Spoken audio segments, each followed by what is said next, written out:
Hi, welcome to this course on Python, and in this video we shall be talking about pandas. Now what exactly is pandas? Pandas love data science. Well, pandas is one of the tools, one of the libraries in Python which is used for data analytics and data science activities.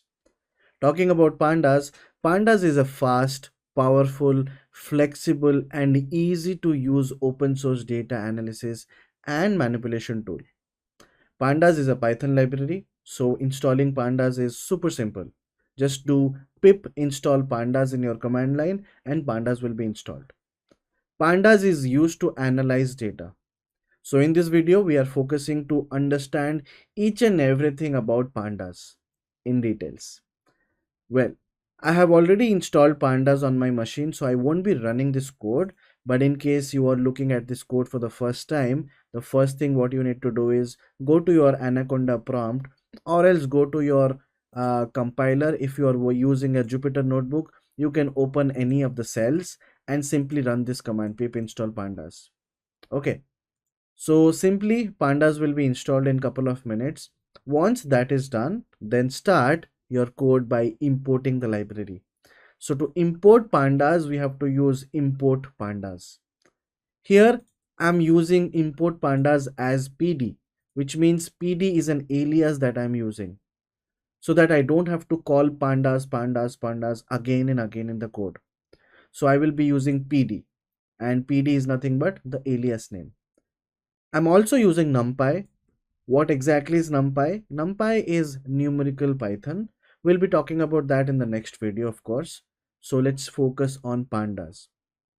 Now in this video, I'll be talking about a lot of internal functionalities and methods that we have inside pandas library. So I'll not be able to cover each and every method, but I'll try to cover the mostly used ones. Okay, so let's get started. The first thing what we used to do in pandas is to read a database or read a file.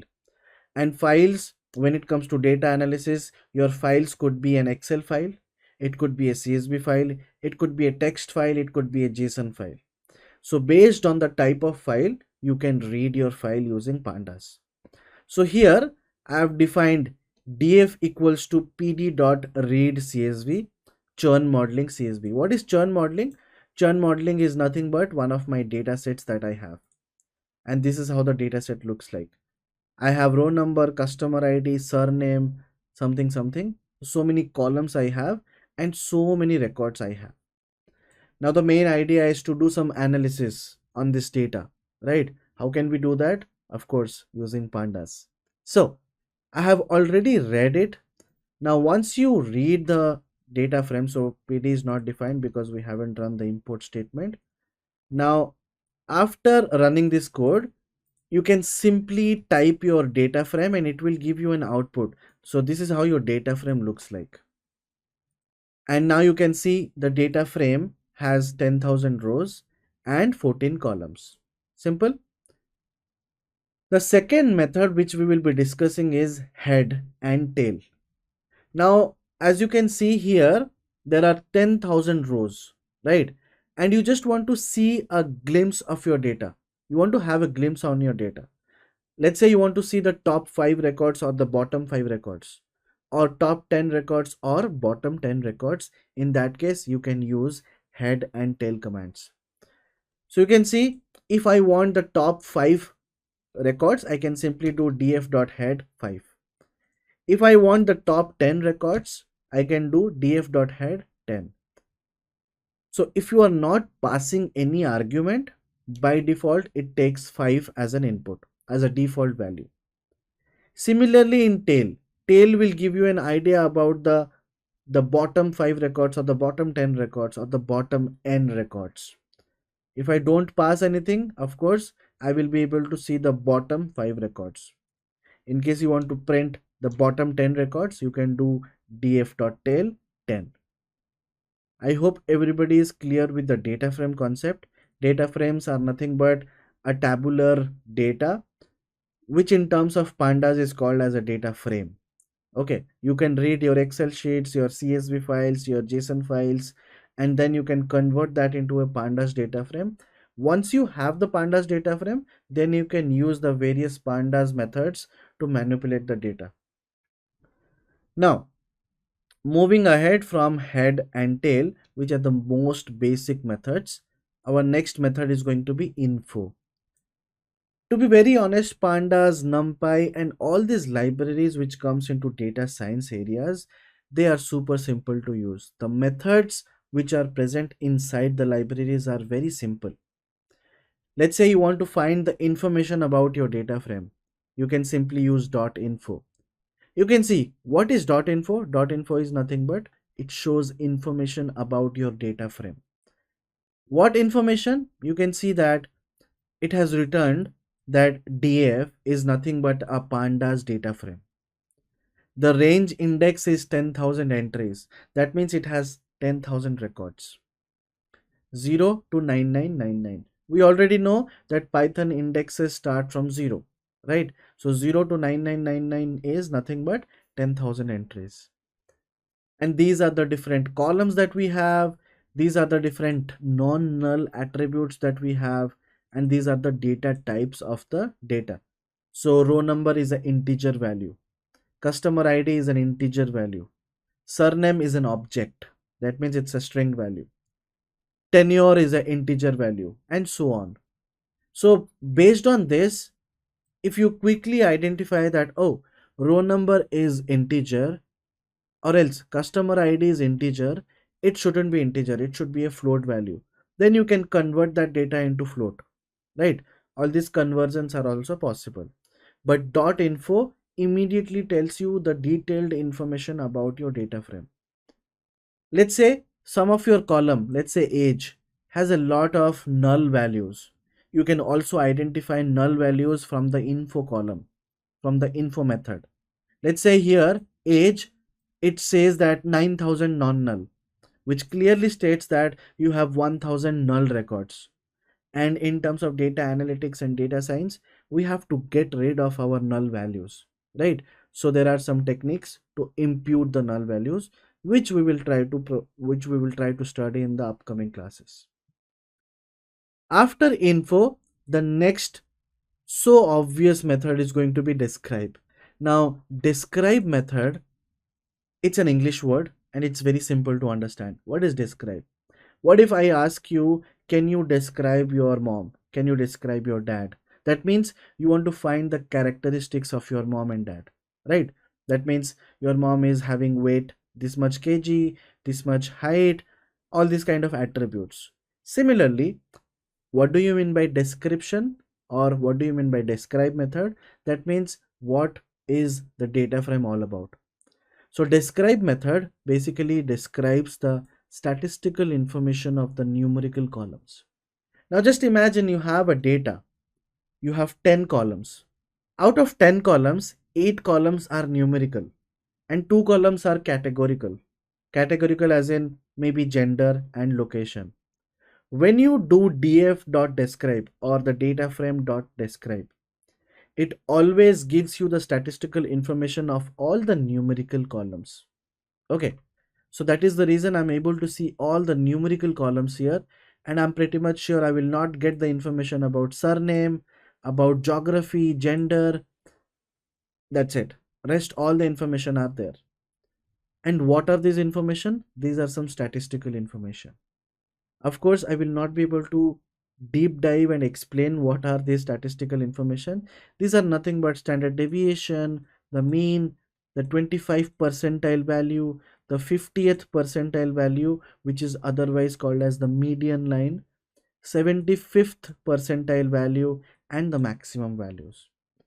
What is the importance of these things? Well, in data analytics, this is very important. It gives you an idea about the distribution of the data.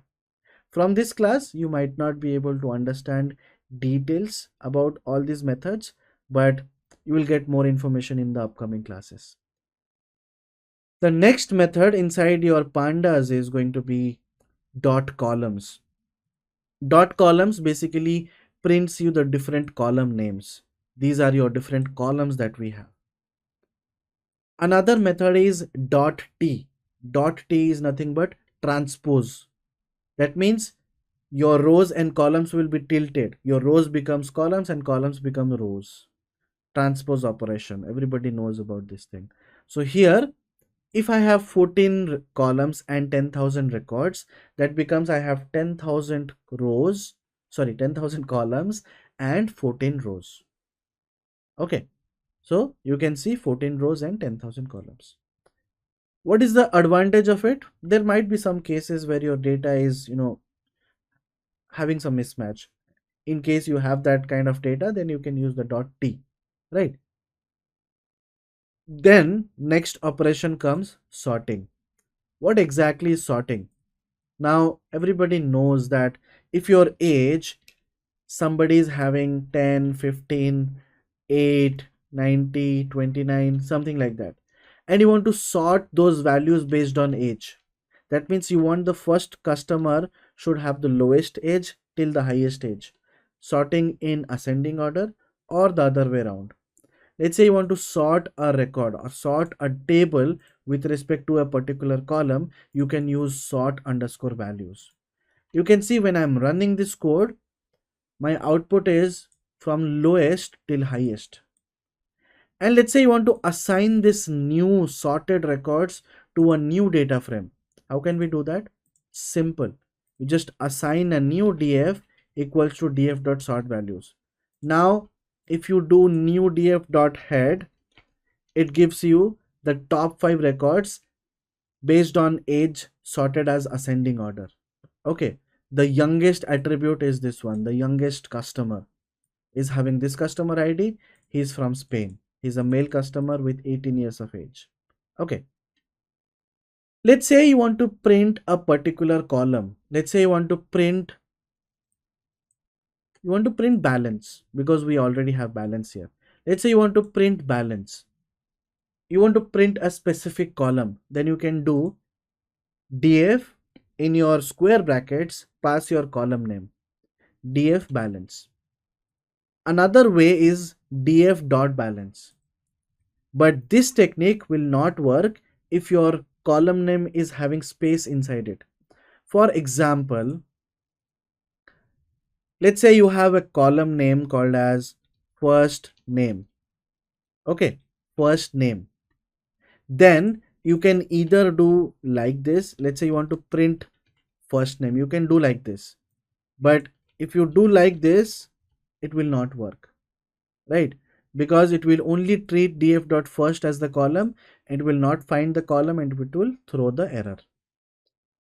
All these things are hit and trial. Once you start working and learning, you will have a better understanding. Our next task is to create a new column.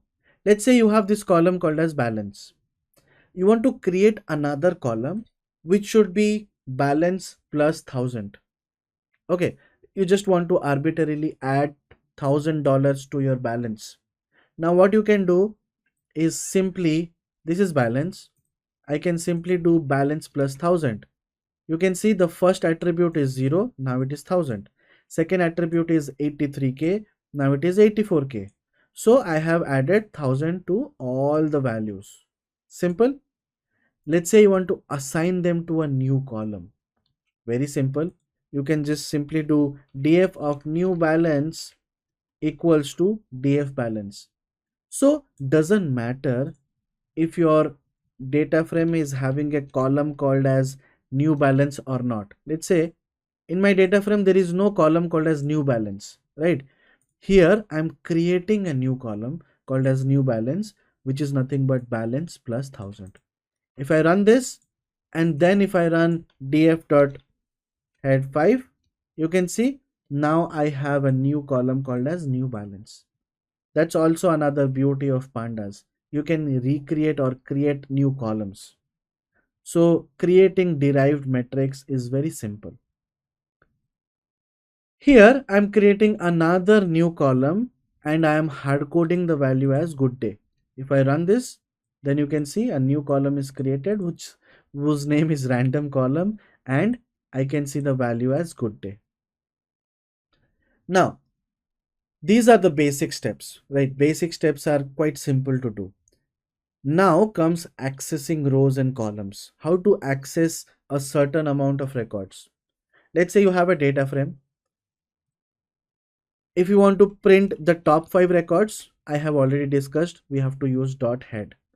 What if I want to find 10th, 11th and 12th record? So what can we do? Simply what I can do is df of 10 colon 13. That means from the 10th index till 13 minus 1, which is the 12th value. So here I can see the 10th index, the 11th index and the 12th index. Okay.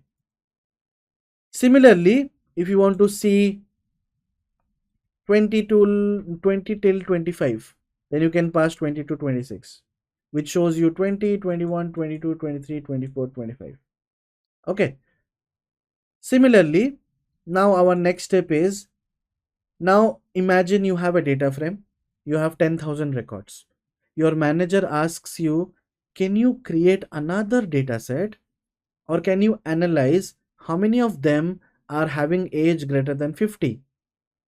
That means this is where a where clause comes into picture. When it comes to SQL, what exactly is this? Select star from table name where age is greater than 50. Simple. So the same thing in data frames in pandas is nothing but this one. Just type df. That means I want the data frame where in the brackets is your where clause. Like here, I have passed the indexes, right? 20 till 26. Similarly, this is the where clause. This is the where clause. So this command is very similar to this one. Select star from df where age is greater than 50. This is in SQL and this is in Python, pandas. Okay. Now you can see output of this is having all the records greater than 50 age. If you want to store it in a separate data frame, let's say age 50. Now my age 50 is created. I want to see the length of age 50. So 1261 people are having age greater than 50. What about the original data set? How many records do we have in the original record set? We have 10,000 records. So all these things are very basic steps in pandas. Now, apart from that, here also I'm doing the same thing. I'm assigning a new data frame to this where clause. Another thing is filling null values. Most of the times you might have null values, right? Let's say you have a column called as gender and you have a column called as age. So you have M21, M22, F, null, F23, M15, something like that. You have null values. How can we fill the null values? There are different techniques to fill null values. In that case, you need some statistical knowledge, but there is a method called as fill NA. Using fill NA, you can fill the null values. Let's say you want to fill the null values as 15. So dot fill NA 15. And then you can easily fill the null values. Let's say you want to fill the null values with the average of this. You can simply do, what you can do is you can create a variable. Let's say a is equal to, there are some average methods. You can use the average methods and then use that average method inside here. But these are all statistical things which we will be covering in future. But try to understand that dot fill NA gives you the leverage to fill null values. Now here, if I run this, automatically the values will be updated with 10. Okay. Now, next thing is, here I have so many records, right? How many rows do I have? I have, let's say, dot info. I have 10,000 records and I have 14 columns. Now you want to remove some columns, row number or customer ID. You want to remove them. So to remove the records, you can use, I will just add a text here. remove columns. How to remove columns? Simply use dot pop. There is also another method called as dot drop. You can also use that. Dot pop directly pops off this row number. Now if I do new df dot head, you can see there is no row number. Initially there was row number, right? There was row number. Now there is no row number. Now let's say on this you want to delete customer ID. What you can do? Simply dot pop customer ID. Done. Now if I do new df dot head, my customer ID is gone. I have surname. Okay. So how to use drop functions? You can also use drop functions like this. Data frame dot drop row number axis 1. That means remove the row number from the columns list. And then once you do this, this one does not exist because we haven't run this code. Okay. And then if I run this code, once you go through the code, then you will have better understanding. Of course, we will be providing you the codes for reference. Okay, all these things are done. And then there are some NumPy applications, like we have some apply method. What is apply method? Pandas data frame apply. Apply is one of the functions. Apply a function along an axis of the data frame. Okay, let's say on balance you want to apply a function, you want to do some square root operation, you want to do some mathematical operation. Let's say here I have passed dot apply np dot square root, that means numpy dot square root. So if I run this, you can see before this is how my balance looks like, right? And when I am doing dot apply square root, you can see 0 square root is 0, 83,000 square root is 289, right? If you want to cross check it, okay, square root of this is 289.49. Simple. So this is nothing but applying a function. Similarly, here also I am applying the function and then storing it into another column called as df square root balance. If I want to see df dot head, you can see there will be a new column which is square root balance, which is nothing but the square root of this balance. Okay. How to drop null values? There is a method called as dot drop na. Dot drop na basically drops all the null values from your data frame. So this is where the basic operations of pandas are done. Now our next step is to combine some data frames. Why do we combine data frames? The first question is that in data analysis, there will be certain number of times, certain times you will have to combine data. Just imagine one real life use case. For example, you have customer recharge details and customer personal details in a separate file, in a separate database. And what is common in between them? Probably customer ID is common. You can still combine the data, right? So there are some join operations. In case you don't know about join operations, uh, you'll have to search and find out what exactly are joins in SQL. You will definitely figure it out. But okay, uh, I can give you some explanations as well. Here we have explained join operations. Now there are majorly four types of joins. You can see the left one is inner join. What is inner join? Just imagine you have 5 customers data here. Okay, let's take examples and explain. Let's say I have table 1 and table 2. Table 2. Table 1 has cust ID and cust name. Okay, 1 Satyajit, 2 Hillary, 3 Raj, 4 Shankar. Okay, something like that. And table 2 has cust ID and salary details. So I have 2, salary is 10k, 10k, let's write it as numbers, and 3, salary is 25k. Simple. Now, if somebody asks you, can you find me the list of all the customers along with their salary details and provide the results, provide me an inner join result. Now, in this case, you can see inner join is nothing but the internal area.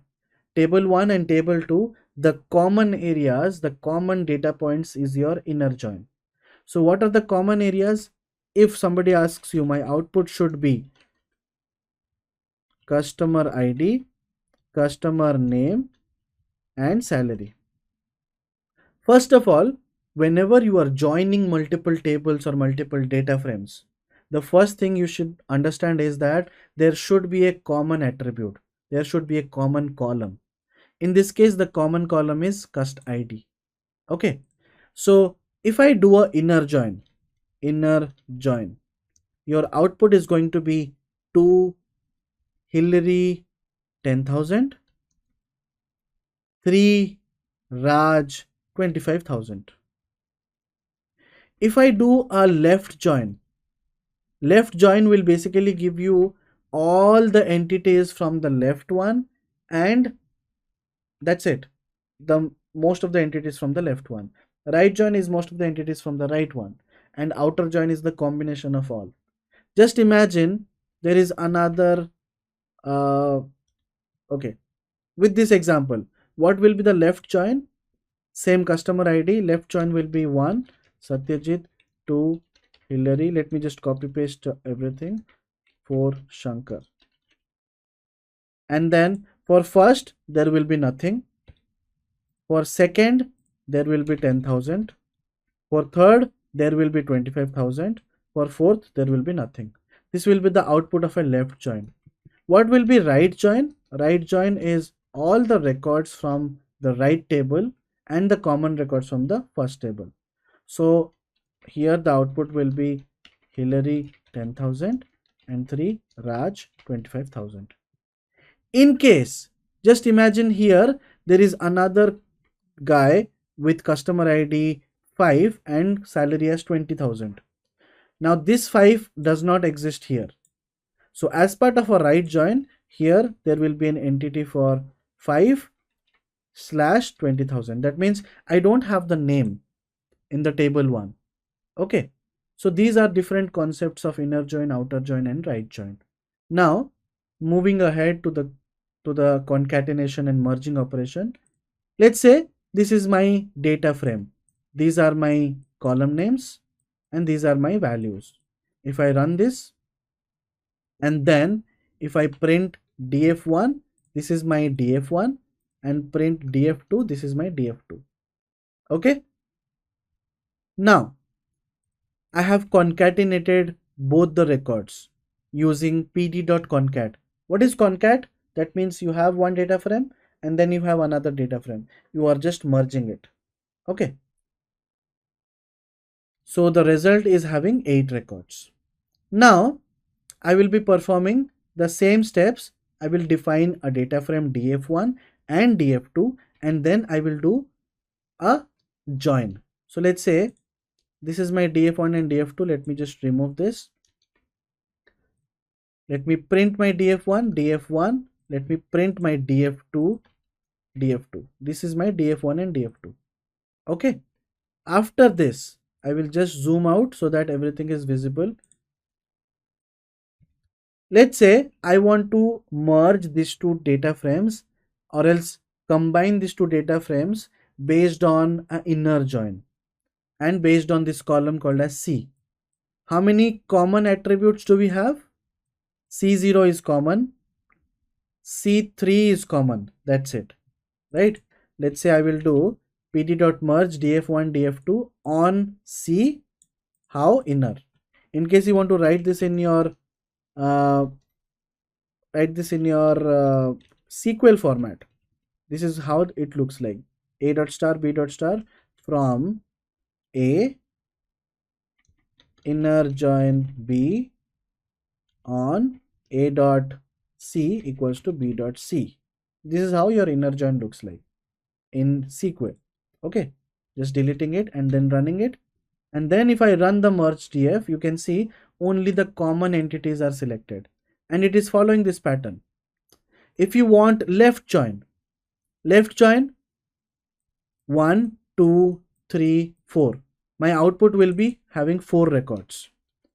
But my EFCG will be having values only for 2 records. Okay. So if I just run this and then run this, you can see I have 4 records, but EFG are only populated for 2 records because these are the only 2 records where your C value is matching.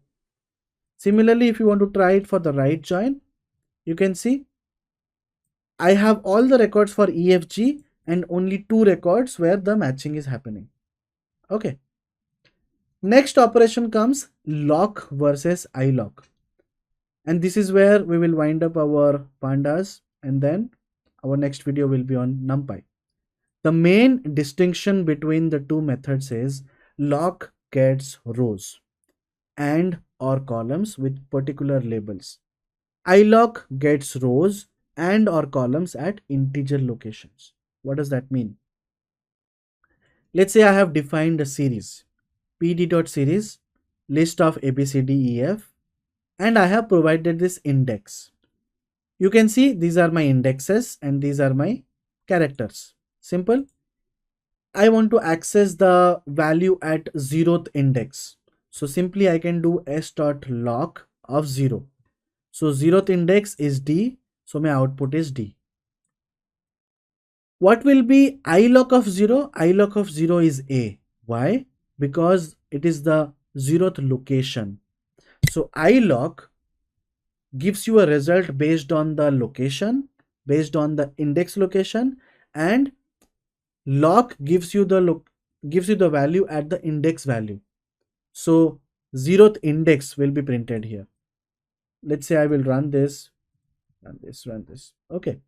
Now, what will be the output for s.lock 3? There will be no output because third index does not exist. But what will be ilock of 3? There will be D because 0, 1, 2, 3. I hope now you understand about lock and ilock. Let's say you want two entities, 0 and 1, D and E. You can print s.lock 0 and 1. If you print s.ilock 0 colon 1, it will only give you one output, which is 0th location, which is A. So lock rows at index labels between 0 and 1 inclusive, and ilock is exclusive. Okay, let's say you want first two entities A and B. So you can simply do s.ilock 0 colon 2. In ilock, the end attribute is exclusive. In lock, it is inclusive. What if you sort the series? If you sort the series, your ilock and your lock are going to return you the same results. Okay. So these are all about pandas. I hope you understood little bit about pandas, at least not little bit, at least intermediate level of pandas. I enjoyed teaching you about the end-to-end pandas, but it's more likely you have to practice more and more. And that is all about this particular video. In the next video, we shall be talking about NumPy, Matplotlib, Seaborn, and some other Python libraries which we use on daily basis when it comes to data analytics and data science. Thank you.